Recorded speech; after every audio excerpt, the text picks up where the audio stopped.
À l'occasion des 400 ans de la naissance de Jean de La Fontaine, nous vous avons interprété quelques fables et adaptations. Avec Régis de Nice.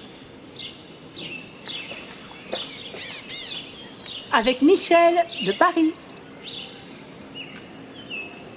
Et avec Max de Marseille. Marseille bébé.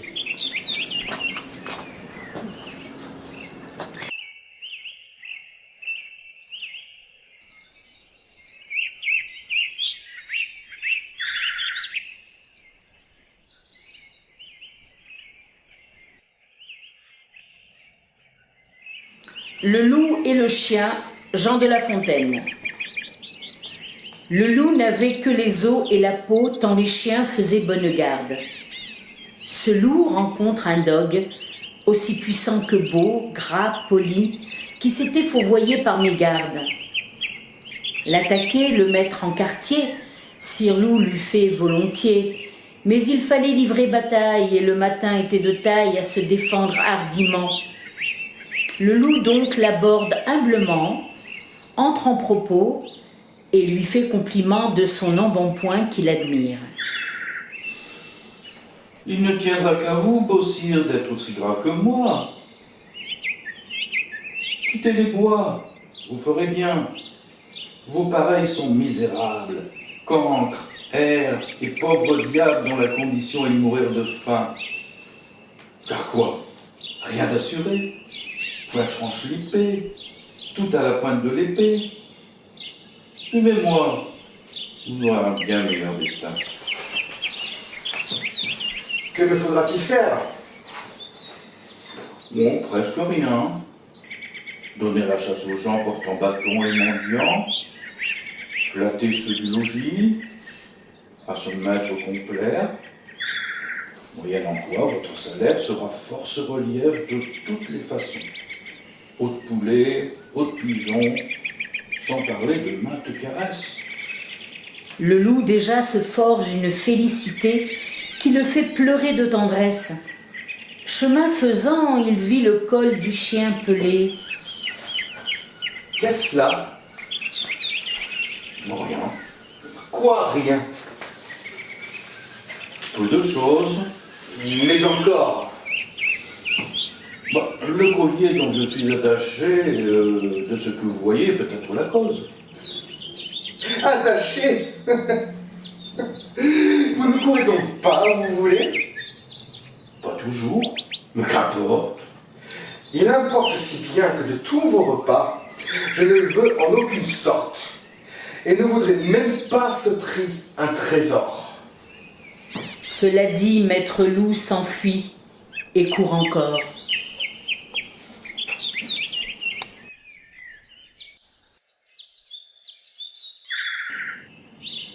Se délectant de son prochain débat, un homme observe son écran lumineux. Il voit avec envie toute l'actu Facebook de son ami, et cela le rendit malheureux. Il voit toutes ses sorties, ce qu'il envia, spectacles, parcs d'attractions, concerts, cinéma. Il prit son téléphone et l'appela.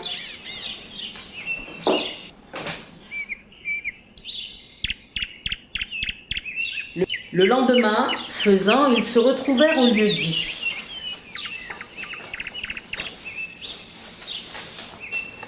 Hé, toi qui as l'air si bien dans ta vie, qu'est-ce que tu as fait pour en arriver là? Tu n'as pas entendu? Dis-moi en plus. Ça fait des mois que tout le monde en parle. J'ai fait. C'est-à-dire? J'ai fait les 2 doses de vaccin. Grâce à ça, j'ai pas perdu mon travail, j'ai gardé mon niveau de vie, mes sorties, sans mettre en danger la vie. C'est pas. Eh ben... Mais tu t'es renseigné sur les dangers potentiels de ce vaccin? Oui, j'ai regardé avant. Ne t'en fais pas.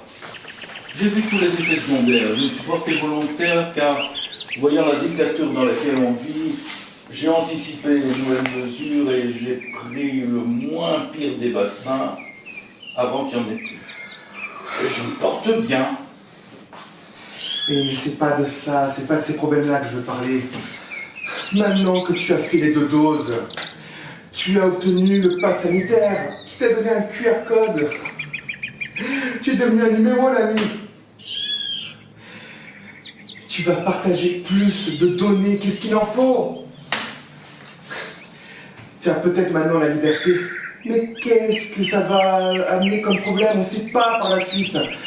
On sait que ces vaccins ARN messagers, ils te modifient ton système immunitaire, ils peuvent te faire atteindre vers des nouvelles maladies, voire même peuvent même altérer ton ADN.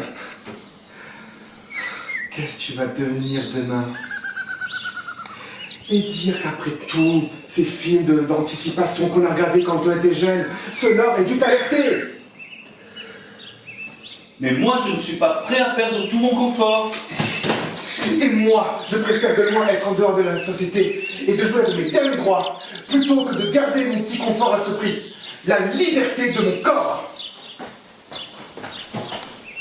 Et le loup se lève et s'en va, laissant planter là le chien.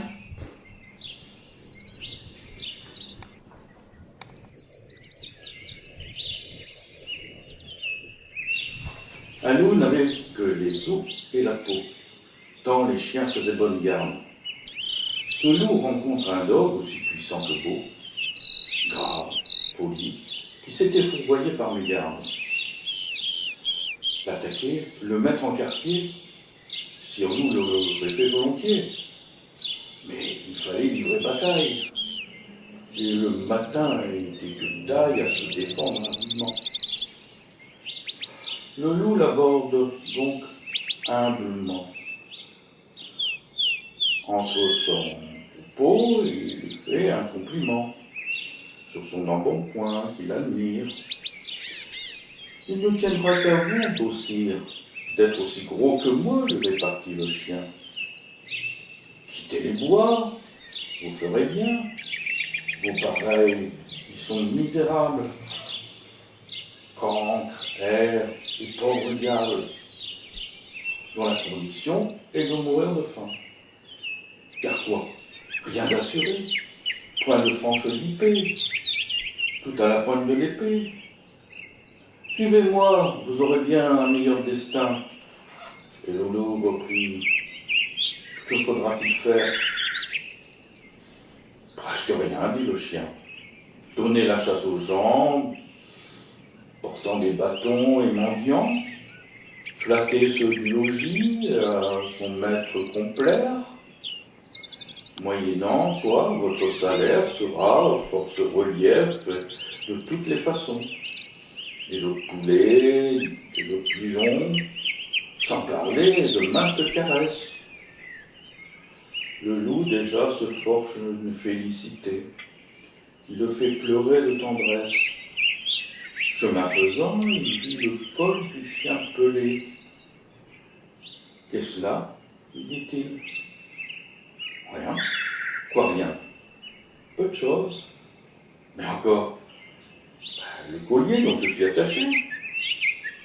Ce que vous voyez, c'est peut-être la cause. Attaché, dit le loup. Vous ne voudrez donc pas? Où vous voulez? Pas toujours, mais qu'importe.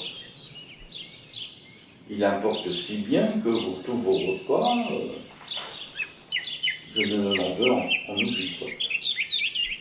Et ne voudrais même pas à ce prix un trésor.